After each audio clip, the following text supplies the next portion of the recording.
Hi guys, so I'm going to attempt to weave a Christmas stocking using my loom.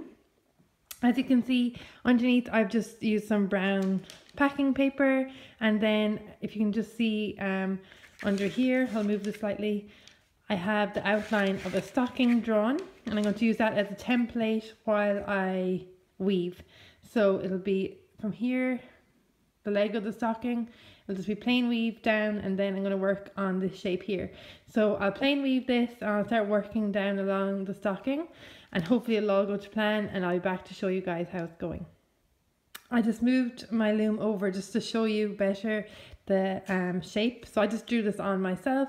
As you see, it took a few goes to get the shape just right. I used pencil, and then I've gone over it with a Sharpie. But now I have it just fitting perfectly under my warp thread, so I didn't need to. I have the loom set to the maximum size, and I haven't used all the warp threads because I didn't need to for the stocking shape. So there you go, wish me luck. Okay guys, so here's the update on my stocking. I have it all woven now, and I love how it turned out. It's so cute. The colours that I used are matching the Prima sweet peppermint collection, and also I used some of the sweet peppermint trim, which is this beautiful kind of candy cane striped trim. So you can see it, I've used it throughout the little stocking. And then I just used my own stash to match in, some roving in the nice mint as well, just to bring in the mint from the collection.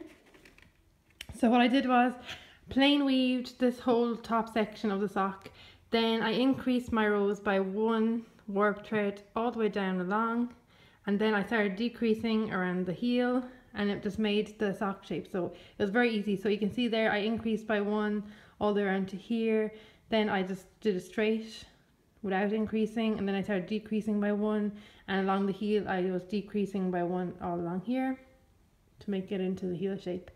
So what I'm going to do now is I'm going to take it off the loom, and I'll show you then when it's off the loom and ready to make into our cute little stocking.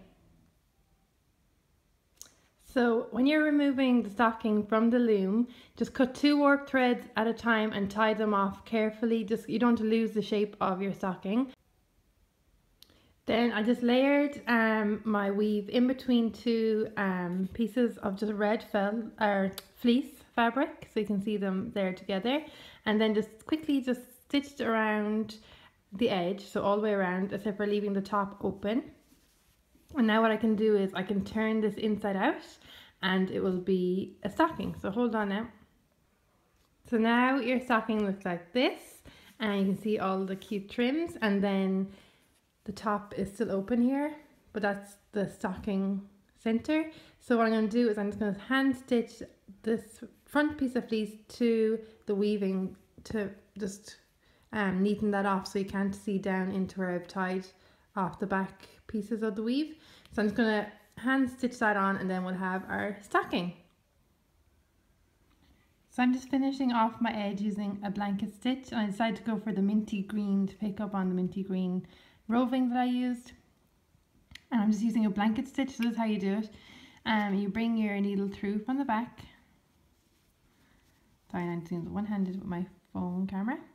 And then as you're pulling through, just put the needle up through this loop and then pull, and you see you'll be left with a nice edge to your piece. So going back to the peppermint lane trim, that's the item number there, 590215. I've just cut off a small piece. I love this trim, it just reminds me of candy canes. And I'm going to just double this over and stitch it on just inside the corner of my stocking, just to make the hanging loop. So here is the finished stocking. I have it just hanging on my wall area where I do my photos, but you can see it turned out so cute. I really like how it turned out. That's the finished blanket stitch edge, so it has a nice little area you can put in a few goodies inside, but I'm totally keeping the stocking for myself. I love it. So I hope you liked this tutorial and learned something fun. And there is a lovely candy cane trim again, and yeah, so happy Christmas guys, enjoy making some stockings. If you do happen to weave a stocking on your Fiber Arts loom. Let me know and send me a link or pictures. I'd love to see. See y'all soon. Bye.